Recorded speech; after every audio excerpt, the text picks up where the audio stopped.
Bonjour et bienvenue sur Algomius. Aujourd'hui, nous allons parler de la loi de Poisson. Alors finalement, en statistique, à quoi ça sert de connaître tellement de lois différentes?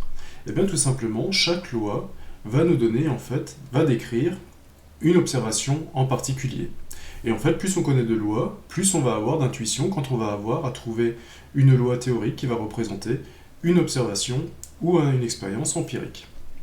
Donc la loi de Poisson, on va essayer de la décrire, de voir dans quel domaine d'application elle pourrait s'appliquer. On va en donner les paramètres et on va expliquer en fait son comportement. Comment est-ce qu'on peut calculer ces moments, comment est-ce qu'on peut en calculer l'espérance, la variance et l'écart type. Donc ça, c'est des éléments qu'on retrouve sur toutes les lois, mais effectivement, vous avez vu que les lois sont différentes et du coup, les moments se calculent de façon assez différente. On avait déjà parlé de la loi binomiale, on avait déjà parlé de la loi normale, et on va voir que la loi de Poisson a encore des paramètres différents et tous les moments sont calculés de manière différente. Donc je vous propose tout de suite de voir quelles pourraient être les applications d'une loi de Poisson. Alors la loi de Poisson, elle s'applique dans des expériences du type on essaie de représenter le nombre de véhicules qui passent par un péage sur un temps donné. Donc c'est-à-dire que vous avez découpé votre journée en tranches horaires, par exemple, vous avez pris des plages d'une heure, et vous essayez de voir en fait combien de véhicules passent par le péage toutes les heures. Ça, c'est quelque chose qui va pouvoir être représenté par une loi de Poisson. On peut avoir par exemple le nombre d'échanges d'actions en bourse toutes les 10 minutes. Là, pareil, vous avez découpé votre journée en tranches de 10 minutes, et toutes les 10 minutes, vous vérifiez en fait combien d'actions sont échangées. On peut aussi avoir le nombre de fautes de frappe par page. Vous prenez un document, vous en regardez toutes les pages, vous avez divisé le document en pages, et en fait, sur chaque page, vous essayez de calculer le nombre de fautes de frappe qu'il y a dessus. Donc on voit assez clairement en fait ce que va représenter une loi de Poisson. Une loi de Poisson va représenter le nombre d'occurrences qui s'est déroulé sur une division finalement de quelque chose. Donc si vous êtes par exemple sur un terme horaire plutôt, c'est une journée que vous auriez divisée en créneaux d'une heure ou de 10 minutes ou ainsi de suite. Dans le cas des fautes de frappe, c'est le document que vous aurez divisé en pages. Et ce qu'on va essayer de savoir, c'est quel est le nombre moyen en fait, d'occurrences recherchées par division. On pourrait aussi avoir par exemple le nombre de fibres qui sont dans des tronçons de fibres optiques, ou ainsi de suite. On a toujours cette expérience-là de dire en fait on va compter un nombre d'occurrences sur une fraction, enfin sur quelque chose de fractionné, une fraction d'un document un petit peu plus grand. Alors, il y a des limites naturellement dans l'utilisation de la loi de Poisson. Il n'est pas possible d'utiliser la loi de Poisson dans le cas où les événements sont programmés ou dépendants les uns des autres. Il y a une notion d'aléatoire, il faut vraiment que les événements soient indépendants entre eux. Par exemple, tout à l'heure j'ai parlé de voitures qui passaient un péage, on peut par exemple pas appliquer de loi de Poisson au passage des bus, tout simplement parce que le passage des bus est réglementé, et les bus en fait vont arriver à horaire fixe, s'ils respectent ces horaires-là naturellement, et donc en fait il n'y a pas de phénomène aléatoire. Le bus suit un parcours, et il arrivera à telle heure, à tel arrêt de bus. Donc on n'est pas sur quelque chose d'aléatoire. Pareil, le nombre de journaux télévisés par jour, on sait qu'il y en a un à 13 heures, on sait qu'il y en a un à 20 heures, par exemple, on sait qu'il y en aura toujours 2 par jour. Donc c'est quelque chose qui est programmé, c'est quelque chose qui n'a rien d'aléatoire, c'est pas un journaliste qui arrive et qui dit bah tiens, je vais faire un journal maintenant. Donc, la loi de Poisson se base vraiment sur des éléments aléatoires. Et quand je dis dépendants les uns des autres, tout simplement, il ne faudrait pas que les événements qui se soient arrivés sur un créneau horaire aient des répercussions sur un autre créneau horaire. On pourrait imaginer par exemple que je regarde la circulation et que sur les 10 premières minutes, il y a un bouchon. Un bouchon s'est constitué, les voitures ont été ralenties, et en fait, sur le créneau horaire suivant, tout simplement, eh bien, le bouchon s'est libéré et il y a plus de voitures qui sont passées sur ce créneau-là. Tout simplement parce qu'avant, il y avait un bouchon. Donc en fait, le créneau horaire précédent a eu un impact sur le créneau horaire suivant, sur les occurrences que j'essaie de compter. Là aussi, on va essayer de rester sur un élément aléatoire et indépendant pour qu'on puisse vraiment utiliser une loi de Poisson. Alors la loi de Poisson, comment est-ce qu'on pourrait la décrire? Eh bien la loi de Poisson, c'est une loi de probabilité discrète qui décrit le comportement du nombre d'événements se produisant dans un intervalle de temps fixé.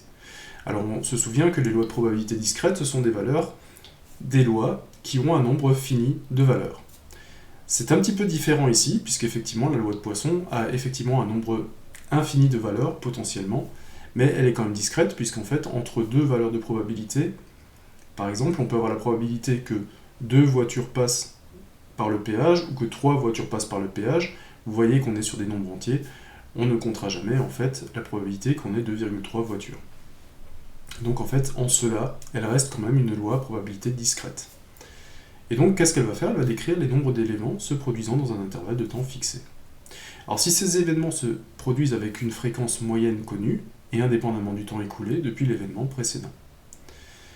Là, effectivement, on va voir que la loi de Poisson se base sur un seul paramètre, lambda, et ce paramètre-là, c'est le nombre d'occurrences moyennes de l'événement observé sur plusieurs créneaux horaires. Donc, le nombre, on va voir en fait que la loi de Poisson se calcule uniquement par rapport à ce paramètre lambda. C'est le seul paramètre de la loi. On avait vu que la loi binomiale, par exemple, se basait sur le nombre d'expériences et la probabilité de succès. On avait vu que la loi normale se basait sur l'espérance et l'écart type. Et bien la loi de Poisson, elle ne se base pas sur 2 paramètres, elle se base que sur un seul, qui est en fait la moyenne, le nombre moyen d'occurrences sur les intervalles de temps qu'on s'était fixé. Et donc on arrive à déterminer la formule pour déterminer la loi de Poisson, qui est P de k est égal à la probabilité que x vaut k, donc que x vaut une certaine valeur, qui est donc lambda à la puissance k sur k factoriel exponentielle de moins lambda. Donc ça en fait c'est la fonction de probabilité de la loi de Poisson. Et on s'aperçoit effectivement que le seul paramètre qu'on a dans cette loi c'est lambda, k étant en fait la valeur cherchée. Si jamais je veux la probabilité par exemple x égale 1, ou si jamais je veux la probabilité que x égale 1, si je reprends le cas de mon péage, ça serait la probabilité qu'il y ait une voiture qui passe par le péage sur un créneau d'1 heure. Donc vous voyez que k sera fixé par la probabilité. Et donc en fait tout ce qui reste c'est lambda, puisque e c'est la base de l'exponentielle, et donc lambda est le seul paramètre, c'est un nombre réel supérieur à 0. Alors pourquoi supérieur à 0 ? Vous le comprenez facilement, ce lambda en fait traduit la constatation d'une occurrence. Donc je peux compter qu'il y a 2 voitures, je peux compter qu'il y a 3 fibres, je peux compter qu'il y a 5 fautes de frappe. Par contre, en fait, ça n'aurait aucun sens de dire, en fait, j'ai regardé par la fenêtre et j'ai vu passer moins 2 voitures, ou alors j'ai pris mon document et j'ai trouvé moins 3 fautes d'orthographe. Ça n'aurait aucun sens. Donc, dans une loi de Poisson, le paramètre lambda est toujours un paramètre positif, puisqu'il correspond à un nombre d'occurrences. On va essayer de prendre un cas concret, pour essayer vraiment d'ancrer un petit peu cette notion de loi de Poisson, avec un exemple très simple. On va imaginer que je me poste à la fenêtre de chez moi et je compte le nombre de voitures qui passent par intervalle de 10 minutes. Donc tout simplement, je me mets à la fenêtre, je prends mon chrono, je divise ma journée en intervalles de 10 minutes, et je regarde en fait combien de voitures passent. Alors je ne vais pas faire ça longtemps parce que c'est quand même assez ennuyant, et je me rends compte en fait que sur plusieurs créneaux horaires de 10 minutes, en fait il y a 4 véhicules qui passent en moyenne. Donc en moyenne, 4 véhicules passent toutes les 10 minutes devant chez moi. Alors je peux déjà en déduire qu'effectivement, j'habite pas devant une rue très fréquentée, mais ce qui est plus intéressant en termes de mathématiques, c'est que je peux déduire que mon observation peut être représentée par une loi de Poisson de paramètre 4. Je vous rappelle que le paramètre lambda d'une loi de Poisson, c'est la moyenne en fait des occurrences observées. Donc je peux le noter, P, entre parenthèses 4, j'ai un seul paramètre, 4, qui correspond à mon lambda. Et à partir de là, je peux calculer plusieurs probabilités. Je peux calculer la probabilité de x est égal à 1, donc ça veut dire tout simplement que je garde que la loi de Poisson de paramètre 4, c'est suite à mon observation, c'est-à-dire que j'ai 4 véhicules qui passent toutes les 10 minutes. P de x est égal à 1, ça correspond en fait à la probabilité que sur les 10 prochaines minutes, j'ai une voiture qui passe. Donc, ça on va pouvoir le calculer facilement en reprenant la loi de Poisson telle qu'elle a été décrite ici, avec sa formule, et en remplaçant k par 1. Je connais mon lambda aussi, c'est 4, dans la loi avec laquelle je me suis proposé de travailler, et donc en fait je peux calculer facilement p de x égale à 1. On a aussi la possibilité d'avoir p de x inférieur à 3, qui voudrait dire tout simplement quelle est la probabilité qu'il y a moins de 3 voitures qui passent dans la rue dans les 10 prochaines minutes. Et là, c'est quelque chose qu'on avait déjà vu avec la loi binomiale, puisque en fait on était aussi déjà sur une loi discrète. Pour avoir p de x est inférieur à 3, en fait il me suffit d'additionner p de x égale 0, plus p de x égale à 1, plus p de x est égal à 2. Donc la probabilité qu'il y ait moins de 3 voitures qui passent devant chez moi, c'est égal à la probabilité qu'il y ait 0 voiture qui passe, plus la probabilité qu'il y ait une voiture qui passe, plus la probabilité qu'il y ait 2 voitures qui passent. Tout est logique, tout se tient. Ce qui devient un petit peu plus complexe maintenant, c'est la probabilité que x soit supérieur à 3. Donc on va tout de nouveau mettre cette probabilité avec des mots français. P de x supérieur à 3, qu'est-ce que ça veut dire? C'est la probabilité simplement qu'il y a plus de 3 voitures qui vont passer devant chez moi dans les 10 prochaines minutes. Et là, en fait, on se retrouve devant un cas un petit peu plus complexe, dans la mesure, en fait, où on peut... Le nombre de x dans une loi de Poisson tend vers l'infini. C'est-à-dire que je pourrais calculer la probabilité qu'il y ait 5 millions de voitures qui passent devant chez moi dans les 10 prochaines minutes. Ça serait hautement improbable. Si j'ai une moyenne de 4, le fait qu'il y ait 5 millions de voitures qui passent devant chez moi serait hautement improbable.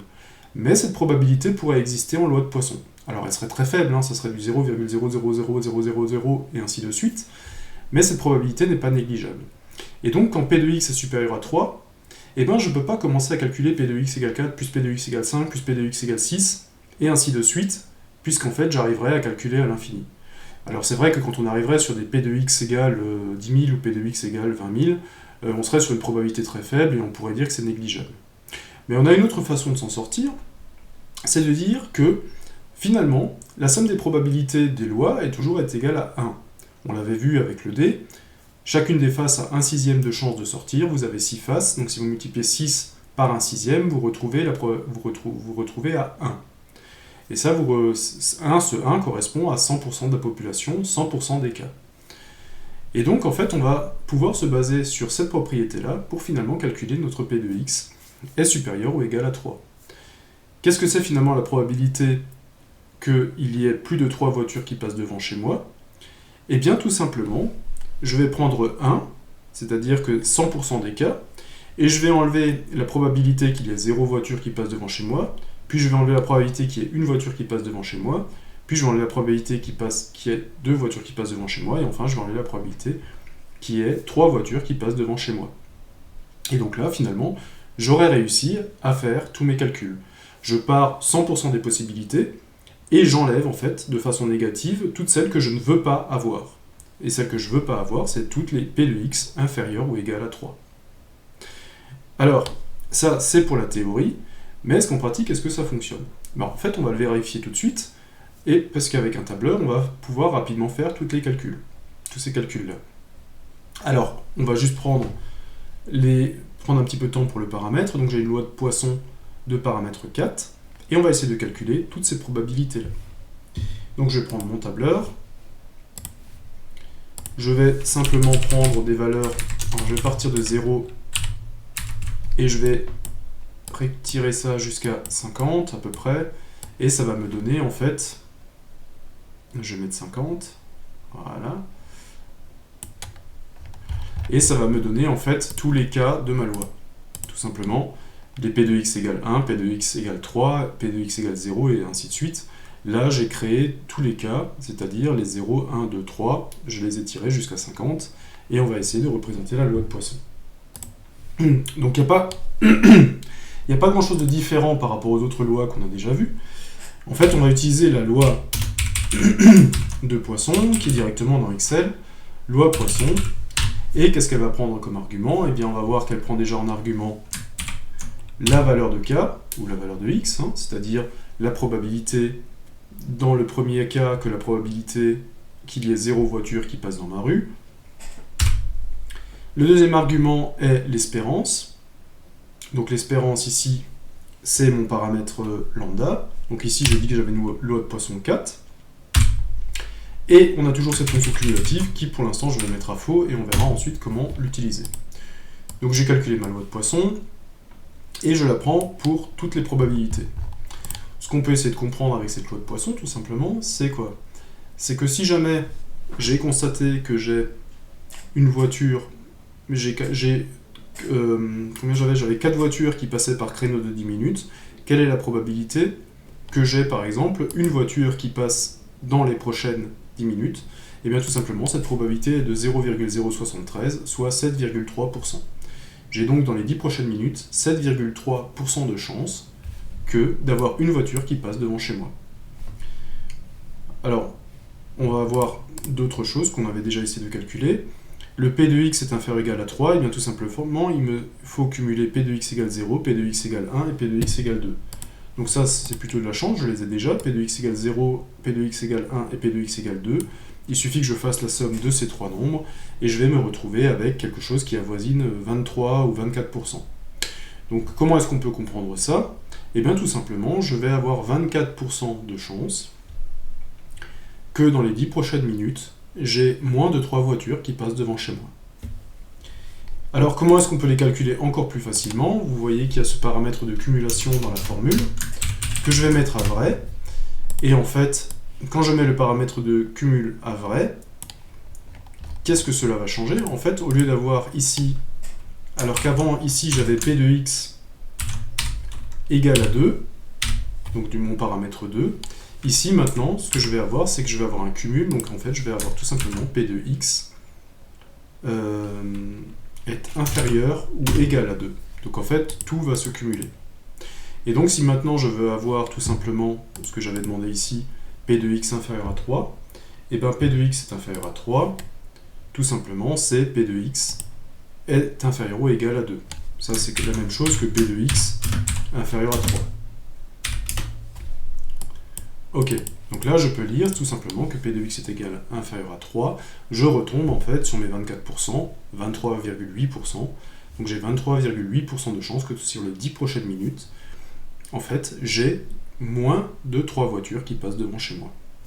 Et donc on va essayer de faire directement aussi le calcul un petit peu plus complexe, qui est P de x supérieur ou égal à 3, et on a vu que c'était 1 moins P de 0, moins P de 1, moins P de 2, moins P de x de 3. Et tout simplement, alors P de x de 3, je vais l'avoir ici, tout simplement. Ça, c'est le nombre, en fait. C'est la probabilité que P de x est inférieur ou égal à 3. Donc en fait, j'ai déjà cumulé ça grâce à la fonction cumulative. Et donc maintenant, si je veux savoir quel est le P de x supérieur ou égal à 3, eh bien tout simplement, il suffit de faire 1, donc 100% de la probabilité, moins la probabilité que j'ai 3 ou moins voitures qui passent devant chez moi, et je vais me retrouver avec une probabilité de 56,65%, qui va dire qu'en fait, dans les 10 prochaines minutes, il y a 56,65% de chances qu'il passe plus de 3 voitures devant chez moi. Tout simplement. Donc vous voyez que avec Excel et avec les différentes fonctions, avec les différents paramètres de la fonction de la loi de Poisson, on arrive à retrouver énormément de résultats déjà, sans trop se casser la tête. Alors la loi de Poisson, maintenant, on va en faire un petit peu un bilan. Alors on dit qu'une variable aléatoire x suit une loi de Poisson de paramètre lambda, que l'on écrit poiss lambda ou alors qu'on écrit simplement p. La loi de Poisson doit respecter plusieurs conditions. Pour qu'on soit dans la loi de Poisson, effectivement, il faut respecter plusieurs conditions. Lambda, le nombre moyen d'occurrences, est constant pour chaque période. Ça veut dire que sur chaque période de 10 minutes, en fait, lambda correspond à la moyenne des occurrences qui sont constatées. Alors la probabilité observée d'avoir plus d'une occurrence sur un petit intervalle de temps est quasi nulle. Qu'est-ce que ça veut dire là aussi? C'est-à-dire que si jamais vous avez vos intervalles de temps, et que en fait, vous réduisez les intervalles de temps. Donc là, par exemple, j'étais à 10 minutes, je réduis à 1 minute, puis je peux réduire encore plus. Je réduis vraiment mon intervalle de temps. Et on se dit en fait que chaque intervalle de temps a une chance quasi nulle d'avoir plus d'une occurrence. C'est-à-dire en fait que les occurrences montrées en fait ne se passent pas en même temps ou ne sont pas proches les unes des autres. C'est-à-dire qu'à un moment donné, quand vous réduisez l'intervalle, en fait, vous allez avoir au maximum une occurrence par intervalle. Enfin, le nombre d'occurrences pour une période donnée est indépendant du nombre d'occurrences sur les autres périodes. C'est ce qu'on avait déjà expliqué tout à l'heure avec l'exemple du bouchon. Si sur une période de temps, les événements qui se sont produits ont une influence sur la période de temps suivante, en fait, on ne peut plus le représenter sur une loi de Poisson. Les événements doivent être indépendants et doivent rester aléatoires pour pouvoir être représentés par une loi de Poisson. Donc si on respecte bien ces trois critères, on a le droit d'utiliser une loi de Poisson pour essayer de trouver une valeur théorique à associer à une expérience empirique. On va encore prendre quelques propriétés de la loi de Poisson. Imaginons que je reprends mon expérience de comptage des voitures avec cette fois-ci un intervalle de 30 minutes. Alors je pourrais déjà essayer de de définir le paramètre de ma loi de Poisson en fonction des constatations précédentes. En 10 minutes, j'avais constaté qu'il y avait 4 voitures qui passaient devant chez moi. Combien je peux estimer qu'il y en a en moyenne en 30 minutes? Et bien tout simplement, il y a de grandes chances qu'il y en ait 3 fois plus. Puisque de 10 minutes à 30 minutes, j'ai multiplié la période d'observation par 3, il y a de fortes chances que le nombre de voitures que j'observe soit multiplié par 3 également. Et donc, en fait, je pense que ma loi de Poisson, avec un paramètre 12, pourrait vraiment convenir pour modéliser ma nouvelle observation, qui est de voitures, à cette fois-ci sur un créneau de 30 minutes. Alors on va voir que la loi de Poisson peut également être vue comme une approximation de la loi binomiale. Alors quand on parle d'approximation, évidemment, c'est qu'on ne tombera pas juste à chaque fois. Simplement, les approximations sont des passerelles finalement entre différentes lois pour avoir en fait une bonne idée de la valeur en fait que l'on peut retrouver dans une loi ou dans une autre. On avait déjà vu une approximation de la loi binomiale par la loi normale qui nous avait permis justement de simplifier certains calculs, notamment au niveau des inégalités. Et bien là aussi, on va pouvoir essayer de voir qu'il y a en fait correspondance, pas vraiment grosse égalité, mais on va voir que la tendance est respectée entre la loi binomiale et la loi de Poisson. Alors on va voir comment est-ce qu'elle se fait cette approximation. Et bien on a remarqué que si on a une loi binomiale avec un nombre, je vous rappelle que les paramètres de la loi binomiale c'est le nombre d'expériences et la probabilité de succès, et bien on va voir qu'on peut faire une approximation entre une loi binomiale de paramètres n et p par une loi de Poisson de paramètres n multiplié par p. Donc le nombre d'occurrences de la loi binomiale multiplié par la probabilité de succès. Et on va regarder si c'est vrai. Imaginons maintenant, on va le modéliser avec un tableur, et on va tracer les deux courbes, et on va regarder effectivement si cette représentation est correcte. Alors on va essayer de voir une loi binomiale. Alors ici j'ai déjà mis 50 valeurs, donc on va essayer de prendre une loi binomiale qui comporterait 50 expériences et qui aurait une chance de succès de 0,7. Je vais la décrire ici. Donc je vais prendre ma loi binomiale, ma fonction Excel. Alors le nombre de succès, je vais le récupérer dans la première colonne. Le nombre de tirages, il est égal à 50, c'est défini dans ma loi binomiale. La probabilité de succès est de 0,7. Et pour l'instant, je ne veux pas une fonction cumulative. Ok. Voilà. Voilà. Donc j'ai calculé les probabilités de ma loi binomiale. On va essayer de trouver quelle est la loi de Poisson qui est associée. Et bien tout simplement, on a vu que la loi de Poisson qui est associée, il suffit de multiplier le paramètre, le nombre de tirages, par la probabilité de succès, et vous allez avoir la loi de Poisson qui est correspondante. Alors on va juste faire le calcul, ça fait 50 fois 0,7, ça fait 35. Donc on va essayer de calculer la loi de Poisson avec le paramètre 35. Je vais prendre la loi de Poisson que j'avais définie ici. Cette fois-ci, on est sur la valeur 35, on va remettre la cumulative à faux, et on va naturellement tirer la loi de Poisson sur les 50 individus. Alors on a énormément de chiffres, on voit que les ordres de grandeur pourraient à peu près coller, on a un petit peu du mal quand même à voir un petit peu ce qui se passe. Donc ce que je vous propose, c'est de passer par le graphique, qui va peut-être nous éclairer. Je vais prendre mes deux séries statistiques, et je vais insérer un graphe qui, je l'espère, va représenter ces deux séries statistiques. Alors, je vous avais dit qu'on est sur une approximation. Du coup, effectivement, on n'est pas sur une valeur vraiment exacte, mais on voit en fait que la tendance est plutôt bien respectée. On voit qu'au début de la courbe, on est quasi nul, on a l'impression que le haut de la courbe bleue correspond effectivement au haut de la courbe orange, en termes de x, et on voit qu'ensuite, il y a une descente de nouveau. Alors on est sur une approximation, on n'est pas sur quelque chose de vraiment exact. Et on se rend compte effectivement que la tendance a l'air effectivement d'être plutôt bonne. Alors comment est-ce qu'on pourrait améliorer les choses? Eh bien tout simplement, plus votre loi binomiale comporte d'éléments dans votre échantillon, plus normalement vous allez être proche de la loi de Poisson. C'est-à-dire que si là, au lieu de prendre 50, je prends 100, eh bien ma loi de Poisson correspondante va être une loi sur 70, puisque 70, puisque je le rappelle, hein, c'est 100 multiplié par 0,7. Donc on sera sur une loi de Poisson de 70. Ce que je vais faire ici, c'est que je vais aller jusqu'à 100 pour pouvoir ensuite tracer ma courbe. Voilà. Donc je mets à jour ma loi de Poisson, cette fois-ci elle a un paramètre de 70, et ma loi binomiale A est à 100. Je vais tirer les deux formules pour arriver jusqu'à 100. Et enfin, je vais de nouveau importer mon graphe.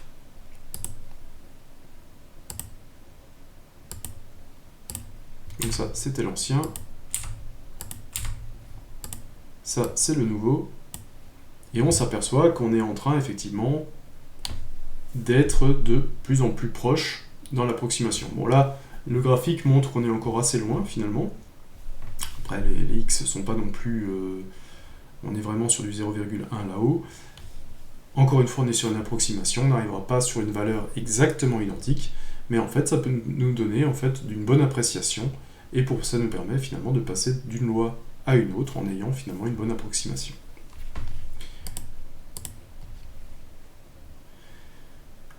Alors maintenant, on va s'intéresser au moment, c'est-à-dire un petit peu qu'est-ce qui va caractériser finalement notre loi de Poisson. Et on a vu dans les différentes lois que ce qui caractérise très souvent une loi, ce sont la plupart du temps trois informations qui sont l'espérance, la variance et l'écart type. Et on va voir que dans la loi de Poisson, en fait, l'espérance est égale au paramètre lambda, la variance est égale au paramètre lambda, et l'écart type, lui, est toujours égal à la racine de la variance, et donc est égal à la racine de lambda. Donc la loi de Poisson va nous permettre de représenter qu'un événement se produit en moyenne lambda fois sur une période t. Ça, vous avez bien compris maintenant comment a été défini le paramètre. Et ce que je vous propose maintenant, c'est de vérifier en fait ces moments-là, et de voir en fait si c'est correct, et de démontrer en fait que l'espérance est bien égale à lambda, la variance est bien égale à lambda, et on en déduira naturellement l'écart type. Alors, pour ce qui est de la démonstration, pour expliquer les différents moments de la loi de Poisson, ce que je vous propose, c'est d'admettre un développement limité, que je vous ai indiqué ici, qui est la somme en fait des cas de k égale 0 jusqu'à l'infini de lambda k sur factoriel k, est égal à, effectivement, tous les termes de k de 0 à l'infini, et c'est égal en fait à exponentielle de lambda. Ça, c'est un développement limité que je n'expliquerai pas ici, on peut le retrouver sur le net, hein, comment finalement le retrouver, comment recalculer ça. Et on essaie de voir en fait quels sont les différents éléments qui le composent. Donc, on sait aussi que normalement la somme des probabilités d'une loi vaut 1. Si tout à l'heure j'en avais déjà parlé quand on avait parlé du dé, on a un dé à 6 faces, chacune des faces a 1/6 de chance de sortir, et donc si je multiplie 1/6 par 6 qui est le nombre de faces, en fait je me retrouve à 1, ça veut dire que la somme des probabilités en fait est à 1. Et on va donc commencer par montrer que la somme des probabilités dans une loi de Poisson est bien égale à 1. Donc ça, on a tendance à penser que c'est effectivement le cas, puisque c'est le cas pour toutes les lois.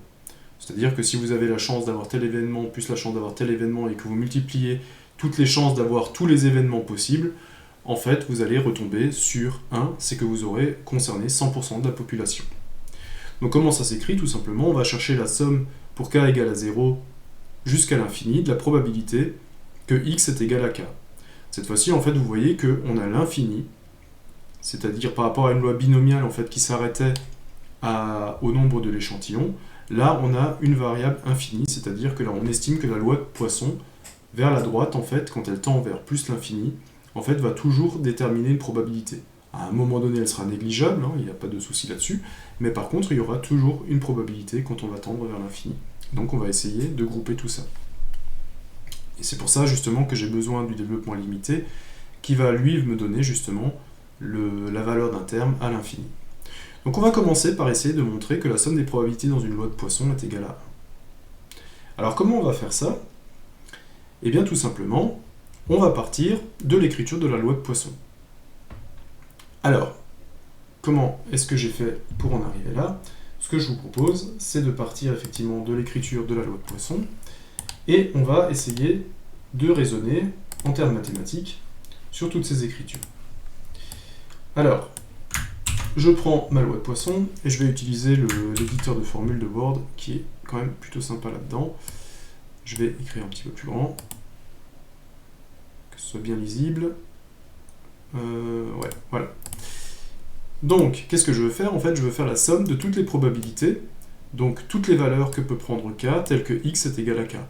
Donc en fait, ce que je veux faire, c'est que la probabilité, si je reprends l'exemple de mes voitures, je vais additionner la probabilité de voir passer 0 voiture, je vais additionner à la probabilité de voir passer une voiture, à la probabilité de voir passer 2 voitures, et ainsi de suite, jusqu'à voir passer une infinité de voitures. Alors comment je calcule ça? En fait, je remplace simplement la probabilité par la formule de la loi de Poisson qu'on avait déjà vue plus haut. C'est en fait tout simplement, j'ai remplacé par la formule de la loi de Poisson qu'on avait vue, P de x égale k, je le remplace par la formule de la loi de Poisson qui dépend de k et de lambda. Ok, donc on est là-dessus. Alors ensuite, qu'est-ce que je peux faire? Qu'est-ce que je peux faire à partir du moment où j'ai cette écriture-là? Eh bien, en fait, on s'aperçoit tout simplement déjà que quand vous avez un terme ici qui ne dépend pas de k. Je vous rappelle que la somme, en fait, on peut faire varier k de 0 à l'infini. Donc effectivement, ici on a k, ici on a k, donc ce terme est dépendant de k, alors que le terme e exposant moins lambda, lui, n'est absolument pas dépendant de k. Et j'ai donc le droit de le sortir de la somme, puisqu'il n'est pas dépendant. Donc je vais le prendre, et je vais le sortir de la somme. Voilà. Je l'ai sorti de la somme, et en fait, le tour est déjà joué, puisqu'en fait, la somme de k égale 0 à l'infini de lambda k sur k factoriel, tout simplement, c'est le développement limité auquel je voulais me rapprocher, ce qui est ici, et qui est égal à e de lambda. Donc, j'ai déjà gagné. Je peux remplacer, finalement, toute cette somme par... Alors, hop, je vais prendre ça pour que je n'ai pas à m'embêter. Hop. Et je vais le remplacer par e de lambda. C'est ce que me dit mon développement limité. Et maintenant, en fait, je peux calculer facilement cette écriture-là. En fait, tout simplement, e de lambda moins e de lambda, qu'est-ce que ça donne? Ça donne tout simplement e de lambda... Non. Je voudrais juste le lambda. Non. Ça donne e de lambda moins lambda. Et si je continue à faire mon égalité, tout simplement, lambda moins lambda, ça va me donner 0. Et tout simplement, e de 0, ça va me donner 1. Et à travers cette expression, donc, je suis arrivé à montrer que la somme de k égale 0, donc la somme des probabilités, de toutes les probabilités que je peux avoir au travers d'une loi de Poisson, c'est égal à 1. Donc c'est pas un résultat si inattendu que ça. En fait, tout simplement, ça veut dire que si on additionne toutes les probabilités d'avoir toutes les possibilités de la loi de Poisson, en fait, on arrive à 1, c'est-à-dire qu'on arrive à 100% de la population. Ok. Donc là, il n'y a pas trop grand-chose à en dire. C'est quelque chose qui était plutôt inattendu. Et plutôt attendu. On va essayer maintenant de retrouver les informations qui concernent l'espérance. Alors l'espérance, on avait vu que l'espérance, c'était le paramètre lambda lui aussi. Et on va essayer de comprendre un peu comment est-ce qu'on obtient ce paramètre lambda comme espérance. En fait, de manière générale, on sait que l'espérance, c'est la somme des xi pi. C'est-à-dire en fait que c'est la somme du produit des valeurs que l'on peut obtenir, multipliée par la probabilité d'obtenir ces valeurs. Je vous rappelle, hein, si on avait fait l'expérience avec un dé, j'ai un petit peu de place ici, en fait les valeurs que peut prendre le dé, c'est 1, 2, 3, 4, 5, 6, et on sait que la probabilité d'obtenir chacune de ces valeurs, c'est 0, c'est 1 sixième. Donc là, je l'ai directement converti. Donc là, là c'est les xi, c'est toutes les valeurs que l'on peut obtenir. Pi, c'est la probabilité d'obtenir chacune des valeurs. Et donc, vous avez votre xi pi. Tout simplement, je vais prendre la valeur et je la multiplie par la probabilité d'obtenir cette valeur. Voilà. Et donc, l'espérance, c'est simplement la somme de tous les xi pi. Voilà, donc 3,5. Et en fait, que veut dire l'espérance? Eh bien, tout simplement, l'espérance, ça veut dire que si jamais je lance un dé, la valeur moyenne attendue va être de 3,5. Donc en fait, on se rend compte qu'effectivement, 3,5, c'est pile entre 3 et 4. Et donc effectivement, c'est bien la valeur qu'on risque d'avoir en jetant un grand nombre de fois un dé à la suite, et puis de faire la moyenne des phases constatées. Ok, donc on part là-dessus que L'espérance, c'est la somme des XIPI. Alors comment ça va se traduire avec une loi de Poisson? Eh bien en fait, l'espérance, XIPI, tout simplement, c'est quoi? Quelles sont les probabilités que l'on peut avoir pour la loi de Poisson? Eh bien en fait, on peut avoir des probabilités qui partent de 0 et qui vont jusqu'à l'infini. On avait dit en fait, effectivement, que ça se prolonge à l'infini. Donc les probabilités, on sait les calculer, et ces probabilités-là, il faut les multiplier par quoi? Il faut les multiplier par k, la valeur. Donc je vous rappelle, dans le cas où k est égal à 0, eh bien tout simplement, on peut dire que, si je reprends mon exemple de voiture, je suis dans le cas où j'essaie de trouver, en fait, dans le prochain créneau horaire, quelle est la probabilité qu'il y ait 0 voiture qui passe. Et donc je vais multiplier 0, le nombre de voitures qui passent, par la probabilité d'avoir 0 voiture qui passe. Donc là, effectivement, ça va s'annuler parce que k est égal à 0. Si je prends par exemple k est égal à 1, je vais multiplier 1 par la probabilité qu'il y ait une voiture qui passe dans ma rue. Et c'est comme ça que je vais calculer mon espérance. Ensuite, qu'est-ce que je fais? Tout simplement, je remplace P de x égale k, encore une fois, par la formule, en fait, qu'on a déjà vue pour la loi de Poisson, qui est lambda puissance k sur k factoriel exponentielle de moins lambda. Et donc on va partir de ça, et on va essayer de voir comment est-ce qu'on peut calculer tout ça. Je vais de nouveau reprendre mon Word, on va effacer ça, voilà. Donc je vais juste mettre l'espérance, je vais mettre e de x pour que ce soit plus court. Donc l'espérance de x, c'est la somme finalement des k, donc valeur de k, multipliée par la probabilité d'obtenir k. Donc ça, c'est les deux termes de ma somme, tout simplement. Alors il y a une première constatation qu'on peut voir, c'est que tout simplement, si vous avez k que divise k factoriel, en fait c'est quelque chose que l'on peut simplifier. Pour ça, en fait, on peut rappeler un petit peu ce qu'est factoriel. Factoriel, tout simplement, c'est le produit des termes jusqu'au terme qui est donné par la factorielle. Si j'ai par exemple 5 factoriel, c'est tout simplement le produit 5 fois 4 fois 3 fois 2 fois 1. Et donc ça donne quoi? Ça donne 5 fois 4, 20. 5 fois 4, 20. 3 fois 20, 60. 2 fois 60, 120. Fois 1, 120. Ok? Donc là, si par exemple on est dans le cas où on a 5 divisé par 5 factoriel, en fait on va se retrouver, ça va être quoi? Ça va être 5 que divise 5 fois 4 fois 3 fois 2 fois 1 et ainsi de suite.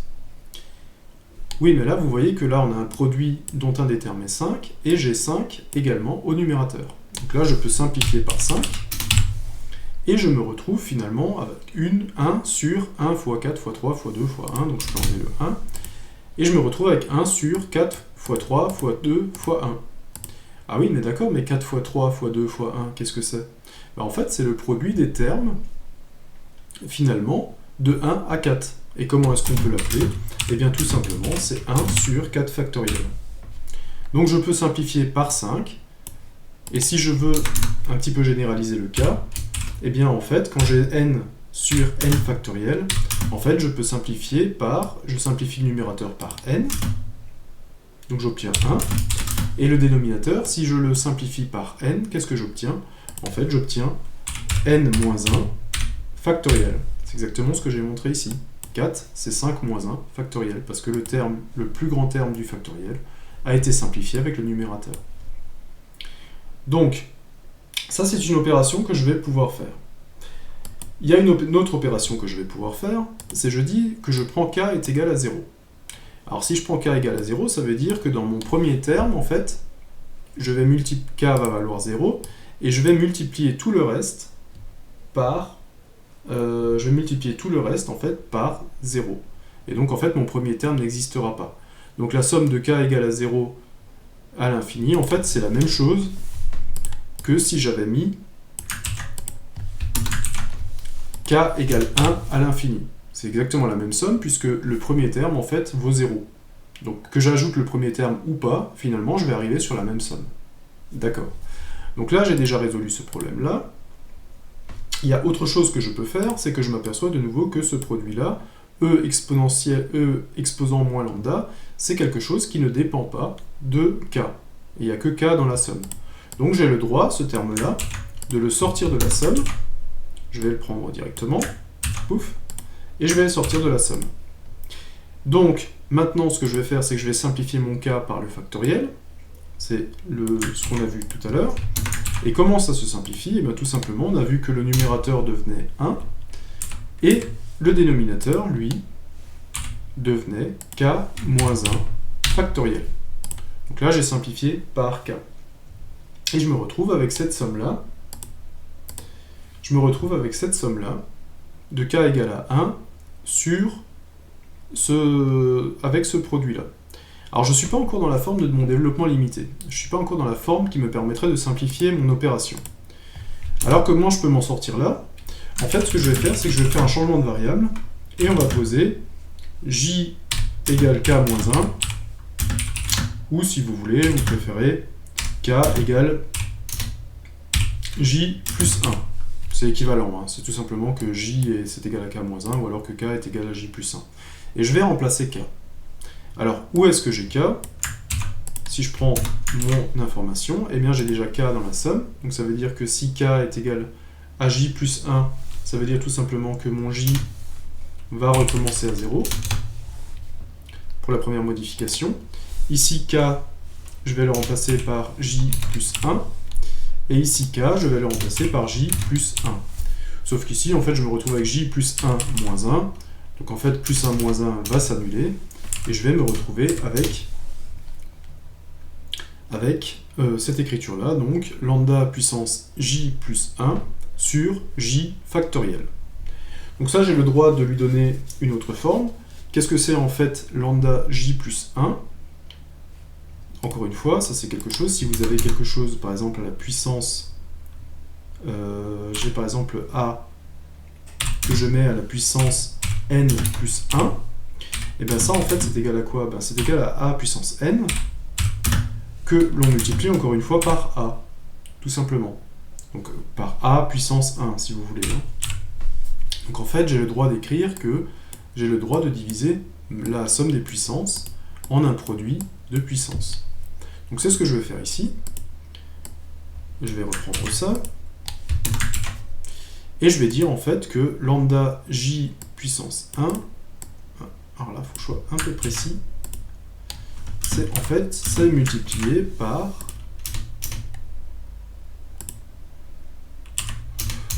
lambda à la puissance 1. Enfin je vais simplifier ça, hein. Lambda puissance 1 c'est tout simplement lambda. Ok. Donc je suis sur lambda j multiplié par lambda sur j factoriel. Et donc je me rends compte que je me retrouve de nouveau avec lambda, ici, on multiplie par lambda, et lambda n'est de nouveau pas en fonction de j. Lambda puissance j est en fonction de j factoriel est naturellement en fonction de j, mais là je me retrouve de nouveau avec lambda, qui n'est pas en fonction de j. Et comme je ne suis pas en fonction de j, j'ai de nouveau le droit de le sortir de la somme. Donc je vais prendre mon lambda qui est ici, hop, et je vais le sortir de la somme. Voilà, tout simplement. Qu'est-ce qui va me rester dans mon produit? Dans mon produit, il me reste lambda j, lambda puissance j sur j factoriel. Je suis arrivé de nouveau à mon développement limité. C'est la forme que je voulais obtenir. Hein. C'est le... Alors, je suis là. Donc c'est la somme de lambda k sur k factoriel. C'est exactement ce que j'ai récupéré. Bon, même si je suis à j, mais je suis lambda j sur j factoriel. Et ça, je sais que c'est donc égal à... Alors, il ne faut pas que j'oublie le terme devant multiplicateur. Ça, je sais que c'est égal à exponentielle de lambda. Encore une fois, maintenant, je peux regrouper les termes. Donc, cette somme, ça me donne quoi? Ça me donne tout simplement... Je vais juste récupérer le lambda. Ça me fait, si je groupe ces deux termes, ça me fait E de exponentielle de lambda moins lambda, ce qui me fait lambda multiplié par lambda moins lambda, ça donne 0. E exponentielle de 0, ça donne 1. Et donc en fait, je me rends compte que je n'ai plus qu'un seul terme qui reste, c'est lambda. Et j'ai donc bien démontré que l'espérance de ma loi de Poisson est égale à lambda. Ok, donc ça, c'est fait pour l'espérance. Essayons de voir maintenant comment est-ce qu'on peut expliquer que la variance soit aussi égale à lambda. Pour la variance, c'est un petit peu plus compliqué, et je vais m'appuyer cette fois-ci sur le théorème de Koenig, que j'ai mis là-haut, en fait, qui dit que ma variance, en fait, c'est la somme des xi carré pi, donc encore une fois, vous le savez, xi c'est les valeurs que l'on peut obtenir, pi c'est la probabilité d'obtenir ces valeurs, moins l'exponentielle au carré. Donc, ce que je peux, en ce qui concerne la loi de Poisson, tout simplement, c'est quoi? C'est l'exponentielle de x au carré, moins e de x au carré. Alors le deuxième terme, l'exponentielle de x, on sait déjà que c'est lambda. Donc on sait que le deuxième terme, en fait, on va être sur du moins lambda carré. Et ce qui nous intéresse un petit peu plus maintenant, c'est de retrouver les autres termes. Donc on voit bien, on va essayer de calculer le xi carré pi, et on va essayer de voir comment est-ce qu'on peut récupérer ces informations-là. Donc on va juste garder en tête que l'exponentielle ici, qu'on vient de calculer, c'était lambda, et donc en fait, ça, on en déduit naturellement que e de x. Ça nous permet de déduire naturellement que de e de x au carré, c'est égal à lambda carré. Donc là, il n'y a pas de secret, on va juste garder cette expression sous les yeux. Ensuite, pour le calcul de la variance, ce qu'on va essayer de calculer, c'est tout simplement l'autre terme qu'il nous faut, c'est-à-dire qu'on va calculer e de x carré. On va garder en tête que la variance, je vais l'afficher ici aussi. La variance, c'est quoi? Tout simplement, c'est e de x carré moins e de x, le tout au carré. Donc e de x au carré, ça, c'est le terme là qui est ici. Celui-là, en fait, on l'a déjà calculé. Celui-là, on l'a. Maintenant, ce qui nous intéresse, c'est e de x carré, qui est ici. Et ça, en fait, on va s'amuser à le calculer. Alors, e de x carré, c'est quoi finalement? C'est la somme de k égale à 0 avec des k carrés, puisque je vous rappelle d'après la formule de Koenig qu'on est sur du xi carré, donc c'est les valeurs mises au carré, multipliées par la probabilité d'avoir ces valeurs-là. Et donc, j'ai mon k qui est carré, qui est multiplié par la probabilité que x vaut k. La probabilité que x vaut k, tout simplement, je peux de nouveau le remplacer par la formule de la loi de Poisson, et je vais donc avoir mon k carré que multiplie lambda k sur k factoriel e de moins lambda. Donc là, on est de nouveau sur la formule, de la loi de Poisson. Ok. Alors, on va continuer naturellement à développer cette somme. Alors, quand on développe cette somme, on a toujours les réflexes qui sont identiques. Hein. On s'aperçoit que ce terme-là n'est pas en fonction de k. J'ai donc tout à fait le droit de le sortir de la somme. Première opération. Deuxième opération, on se rend compte que quand k égale 0, donc le premier terme, en fait k carré va valoir 0, et donc le premier terme va être annulé, puisque 0 fois n'importe quoi a de grandes chances de donner 0. Ok, donc je peux déjà dire que la somme de k égale à 0 et la somme de k est égale à 1, en fait on va partir de la même somme. D'accord, donc ça j'ai le droit aussi de le simplifier de cette façon-là. Si je reprends la simplification par rapport à notre factoriel, je me retrouve de nouveau avec un k carré sur un k factoriel. J'ai de nouveau le droit de simplifier par k. Comment je simplifie par k? Tout simplement, le numérateur, je le divise par k, donc j'ai plus k carré, mais j'ai encore k. Et quand le dénominateur, je le simplifie par k, eh bien je n'ai plus k, mais j'ai k moins 1 factoriel. Voilà la forme à laquelle j'arrive. Ok. Qu'est-ce qu'on peut faire maintenant? Eh bien, on peut faire comme avant, on peut de nouveau faire un changement de variable. C'est-à-dire qu'on pose j égale k moins 1, ou si vous voulez, que k égale à j plus 1. Ce qui va nous permettre, cette écriture va nous permettre justement de simplifier les choses. Alors je reprends mon écriture et je remplace j par k moins 1. C'est-à-dire que ici je vais me retrouver avec une borne j, avec ici qui va partir de 0. Je vais rester au centre.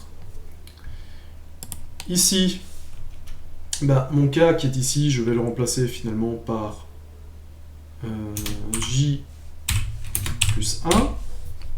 Je vais remplacer ici mon k par j plus 1. Et je vais remplacer mon k ici par j plus 1. Et là, comme j'ai un plus 1 moins 1, ces deux-là s'annulent et je vais me retrouver sur j factoriel. Ok.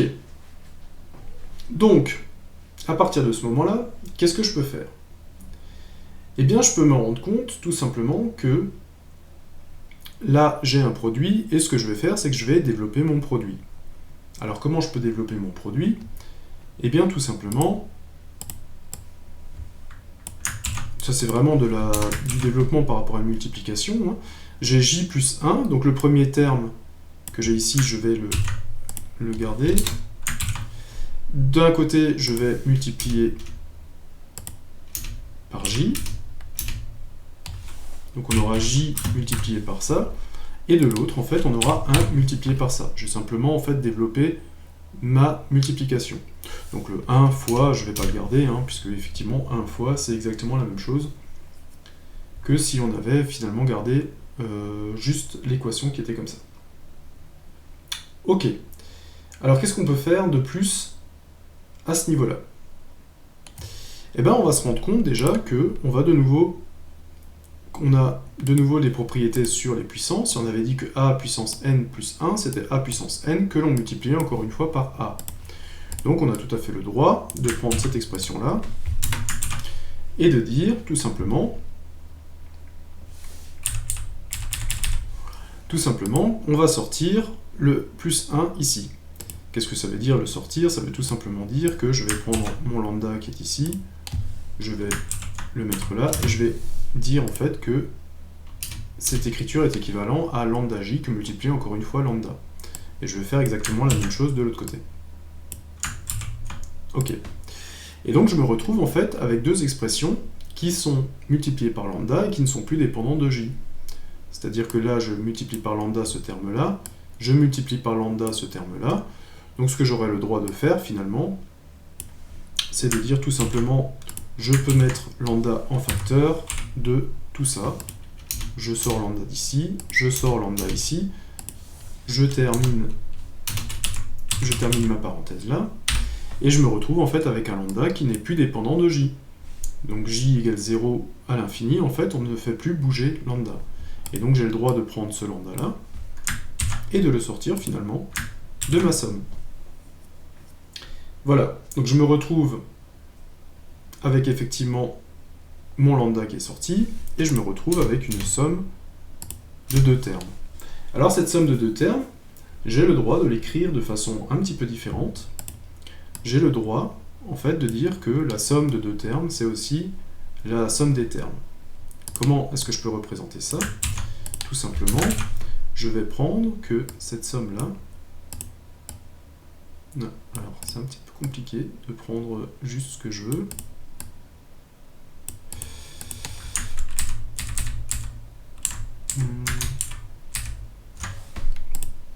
Alors, je vais prendre toute la somme et je vais enlever ce qui m'embête.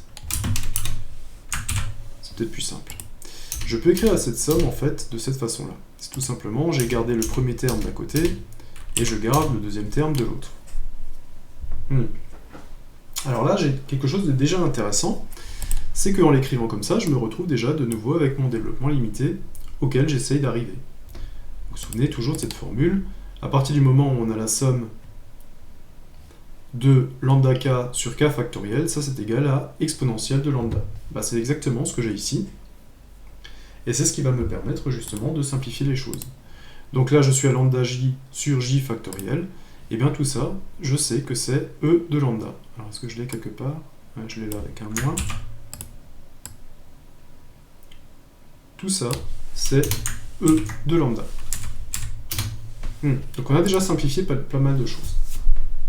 Ok, on va essayer de voir comment est-ce que ce premier terme, maintenant qui nous embête encore, qu'est-ce qu'on va pouvoir en faire? Ah oui, alors faut pas que j'oublie les parenthèses par contre. Voilà, c'est bien les deux termes. C'est bien les deux termes qui sont entre parenthèses. Hein. Je vais faire attention de ne pas négliger les parenthèses. Alors, qu'est-ce que je peux encore travailler là-dessus? Eh bien, on avait vu déjà que si on a j qui multiplie toute cette partie-là, alors il faut peut-être des parenthèses aussi au niveau de la somme peut-être, pour dire en fait que la somme en fait ne s'applique que sur cette partie-là.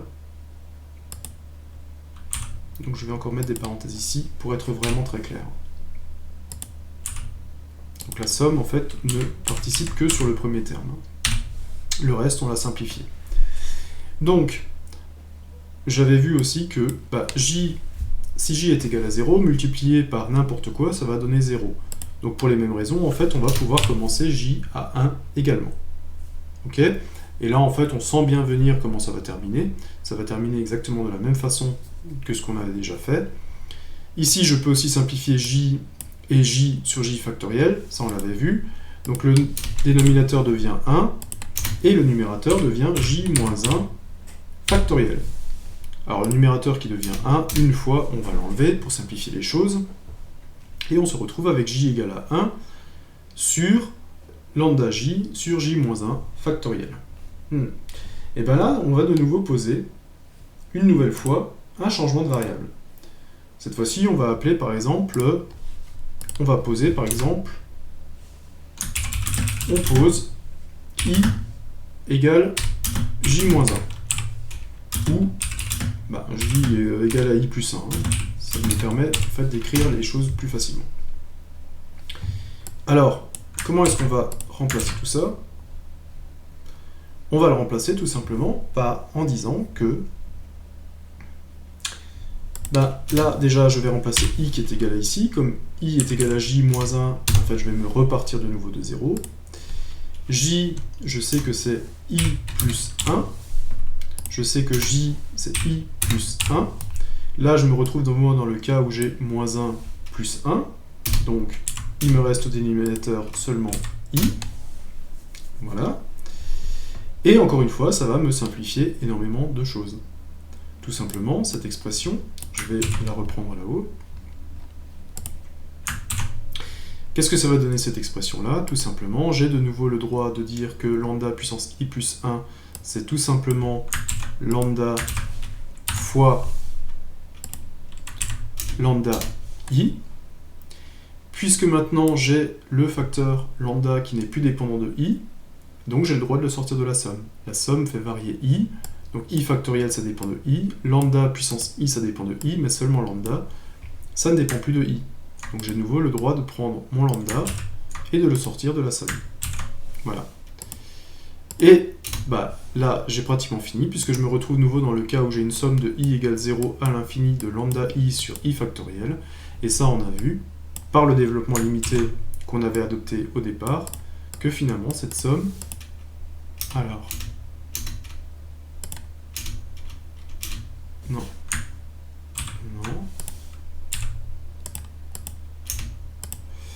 cette somme c'est quoi? C'est tout simplement exponentielle de lambda, non? Décidément, il me laisse pas faire ce que je veux.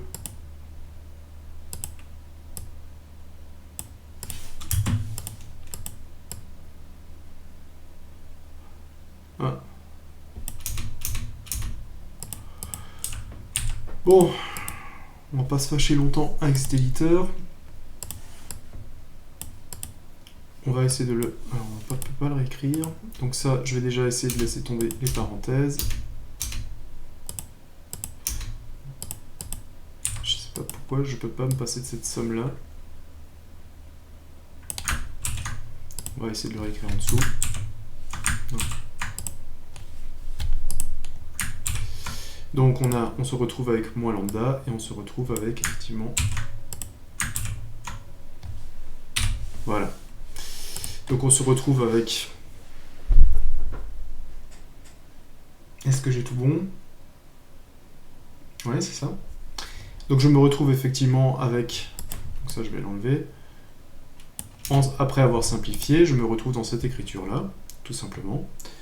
Et qu'est-ce que je vais faire maintenant à partir d'ici? Et bien tout simplement, je vais en fait... je vais développer mon produit. Donc je vais avoir d'un côté lambda exponentielle de moins lambda multiplié par lambda exposant lambda, et de l'autre côté plus, pour en fait, voilà, j'ai juste simplement développé mon produit. Maintenant il ne me reste plus qu'à résoudre, hein, donc lambda exposant lambda moins lambda et fois lambda exposant lambda, tout simplement si je mets ça ensemble, je vais me retrouver avec lambda carré que multiplie lambda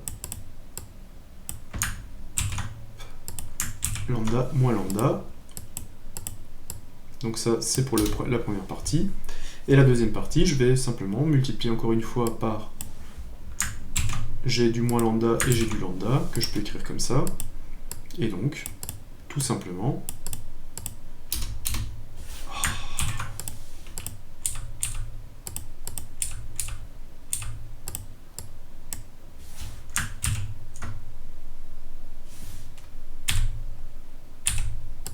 bon, décidément, voilà. Et j'ai plus qu'à résoudre finalement. Alors lambda moins lambda, qu'est-ce que ça va donner? Ça va donner exponentielle de 0. Lambda moins lambda, ça va donner exponentielle de 0. Je sais que exponentielle de 0, c'est 1. Tout ce qui est exponentielle de 0, ça va donner 1. Et donc, sur quoi je vais retomber? Sur mon écriture, et bien tout simplement, je vais retomber sur...